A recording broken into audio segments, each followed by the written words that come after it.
Hello, আসসালামু আলাইকুম। আজকের ভিডিওতে আমরা আরও কিছু লিঙ্কিং ওয়ার্ড শিখব। সো চলুন শুরু করি। বাট বাট শব্দটা তিনটে চাইনিজ: দানসি, খসি, পুগুয়া।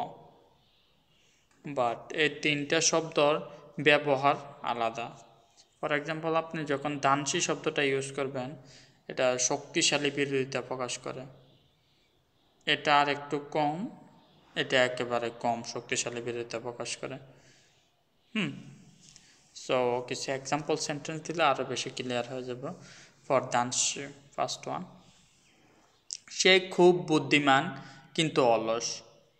থাহান চংমিং দানসি হ্যান লান।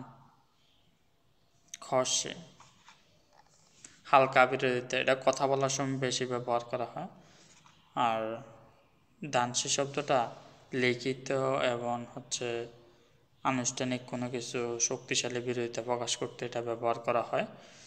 খসি শব্দটার একটা এক্সাম্পল হিসেবে আমরা বলতে পারি যে ওয়া শ্যাং চু, আমি যেতে চাই, খসি মেই সিজিয়ান, কিন্তু কোনো সময় নাই। পুগুয়া পুগুয়া শব্দটা বাট হিসেবে ব্যবহার করা হয়। আবার তবে, বাংলাতে আমরা বলতে পারি তবে।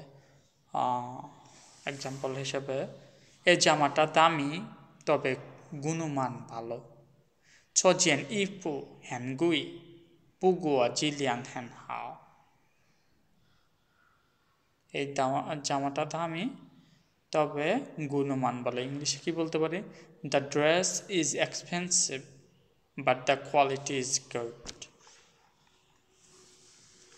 অ্যান্ড দেন সুইরান ডান্সে, যেখানে আমরা যে প্রথম লাইনে যে দানসে পড়ছি ভাট, এই দানসে কিন্তু এখানে আছে সুইরান দানসে। সুইরান দানসের পরিবর্তে আমরা খসি ইউজ করতে পারি। দানসি যখন ইউজ করব তখন এটা কি বুঝাবো? শক্তিশালী বিরোধিতা বুঝাবো।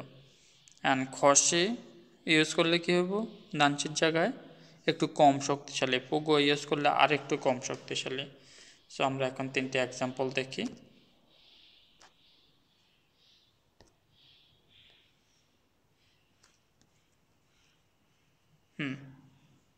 সুইরান দানসের এক্সাম্পলটা আগে দেখি।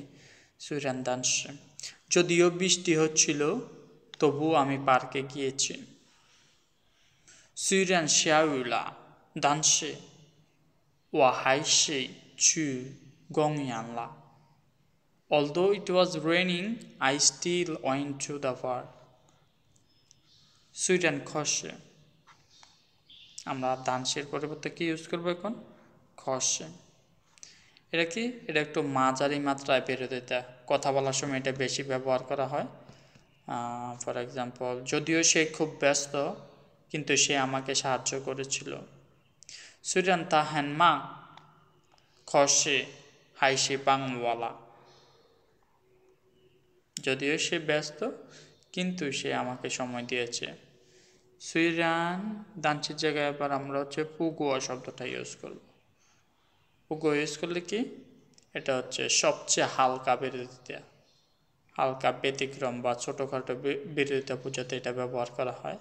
ফর এক্সাম্পল, যদিও এই খাবারটা খুব ঝাল তবে খুব সুস্বাদু।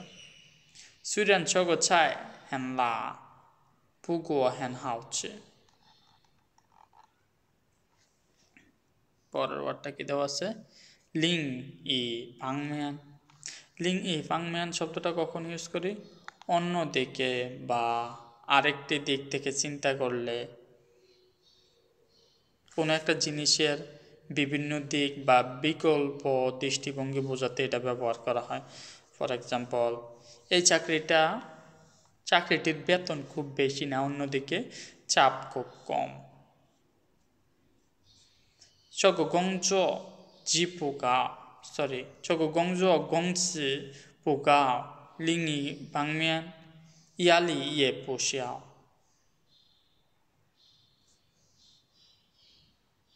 এই কাজটার বেতন কম। গংজি শব্দের অর্থ বেতন। গংজ গংসি পুগা, এই কাজটার বেতন বেশি না, লিং ই পাংমিয়ান ইয়ালি ইয়ে হ্যানসিয়া, অন্যদিকে চাপও অনেক কম।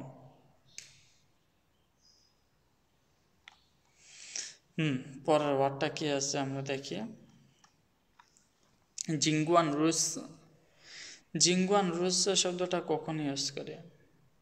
পূর্বে কোনো একটা কথার বিপরীত একটা শক্তিশালী বিরোধিতা প্রকাশ করার জন্য ব্যবহার করে, ব্যতিক্রম বোঝাতে ব্যবহার করে। ধানসি শব্দটাও ব্যতিক্রম বোঝাতে ব্যবহার করে। ফর এক্সাম্পল, আজকে আমার শরীর খারাপ কিন্তু আমার ক্লাসে যেতে হবে। জিঙ্গুয়ান রুসি শব্দটা দানসি থেকেও বেশি শক্তিশালী। আশা করি আপনাদের বোঝাতে পারছি। জিঙ্গুয়ান রুসি শব্দটা একটা সেন্টেন্স বলছেন অ্যান্ড দেন ওই সেন্টেন্সটার বিরোধিতা বা ব্যতিক্রম কোনো কিছু বোঝাতে এটা ব্যবহার করা হয়। সাধারণত এটা হচ্ছে নেতিবাচক বা অসুবিধাজনক পরিস্থিতির পরে ইতিবাচক ফলাফল বা অবস্থা বোঝানোর ক্ষেত্রে এটা ব্যবহার করা হয়। ফর এক্সাম্পল, আবহাওয়া খুব ঠান্ডা তা সত্ত্বেও সে দৌড়েছিল।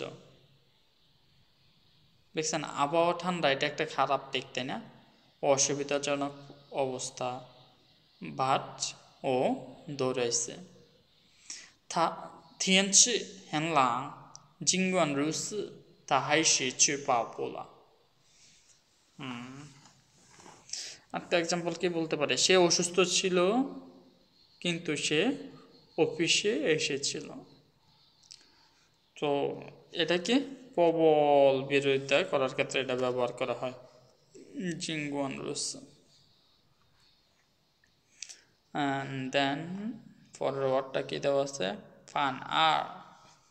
ফান আর শব্দটা কখন ব্যবহার করে? ফান আর শব্দটার মানে কি? বরং অথবা হচ্ছে উল্টোভাবে। কখন ব্যবহার করি আমরা?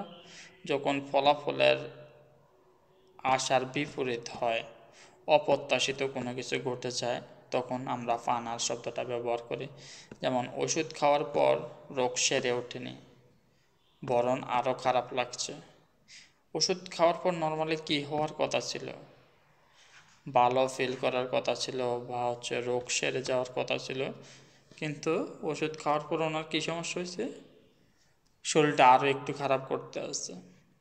ছিলা ইয়াও ই হো, ওষুধ খাওয়ার পর পিং মে হাও, রোগ সারে নাই, রোগ ভালো হয় নাই। পান আর উল্টোভাবে জ্ঞান ইয়ানজংলা, উল্টোভাবে আরও খারাপ হয়েছে। আর পশি। আর পশি শব্দটা কখন ব্যবহার করি? এটা না এবং না বা হচ্ছে এর বদলে, এটা বিকল্প বা ভিন্ন সম্ভাবনা বোঝানোর ক্ষেত্রে আমরা ব্যবহার করি। যখন আমরা চাই এটা নয় বরং সেটা, এরকম কোনো কথা বলার ক্ষেত্রে এটা ব্যবহার করা হয়। এক্সাম্পল হিসেবে আমরা বলতে পারি, আমাদের সমবেদনা, না এটা দরকার নাই। এটা হচ্ছে কপি গুয়ান না, সে কাপে কাপে, এটা হচ্ছে কপি। আর পড়ছি চা, এটা চা নয়, এটা হচ্ছে কপি। থাসি শুয়ে সা, এটার পূর্বে একটা সি ব্যবহার করা, হ্যাঁ, এটা সি আর পড়ছে। ফর এক্সাম্পল, আমি বললাম ও ছাত্র, শিক্ষক নয়। থাসি শুয়ে সাং আর পড়ছে লাওসে। আশা করি আপনারা বুঝতে পারছেন। সে একজন কি বলতাম, এটা একটা বই, এটা কলম নয়। চষে সু, চষে ই পেন সু আর পশি ইগোপি। জিনগুয়ান। জিনগুয়ান শব্দটা কখন ব্যবহার করি? যাই হোক না কেন, জিনগুয়ান শব্দটা হচ্ছে মিনিং এরকম, যাই হোক না কেন, এটা কোনো বাধা বা নেতিবাচক অবস্থা সত্য একটি কাজ বা অবস্থা বজায় রাখা ক্ষেত্রে এটা ব্যবহার করা হয়। ফর এক্সাম্পল, বৃষ্টি হওয়া সত্ত্বেও ম্যাচ চলতে থাকে জিংগুয়ান শিয়াউ এটা হচ্ছে নো ম্যাটার হোয়াট আমরা ইংরেজিতে বলি না নো ম্যাটার হোয়াট যাই হোক না কেন নো ম্যাটার হোয়াট বৃষ্টি হওয়া সত্ত্বেও পিসায় হাসি জিসু জিনসি কম্পিটিশন এখনো চলতে আছে বা ম্যাচটা এখনো চলতে আছে দেন রান আর শব্দটার মানে হচ্ছে তবে কিন্তু অন্যদের আনুষ্ঠানিক বা লিখিত ভাষায় বিপরীতমুখী ধারণা প্রকাশ করার ক্ষেত্রে এটা ব্যবহার করা হয় সাহিত্যিক বা জটিল বাক্যে এটা ব্যবহার করা হয় ফর এক্সাম্পল আমরা বলতে পারি তিনি কয়েক বছর কঠোর পরিশ্রম করেছিলেন তবে শেষ পর্যন্ত ব্যর্থ হয়েছেন থানুলি গংজ তোনিয়ান গংজওয়ালা তোনিয়ান রান আর জুইজং সিপায়লা বাট সর্বশেষে উনি কি হয়েছে সিপায় শব্দের অর্থ কি ব্যর্থ হওয়া। সো আজকের ভিডিও এখানে শেষ। আসসালামু আলাইকুম।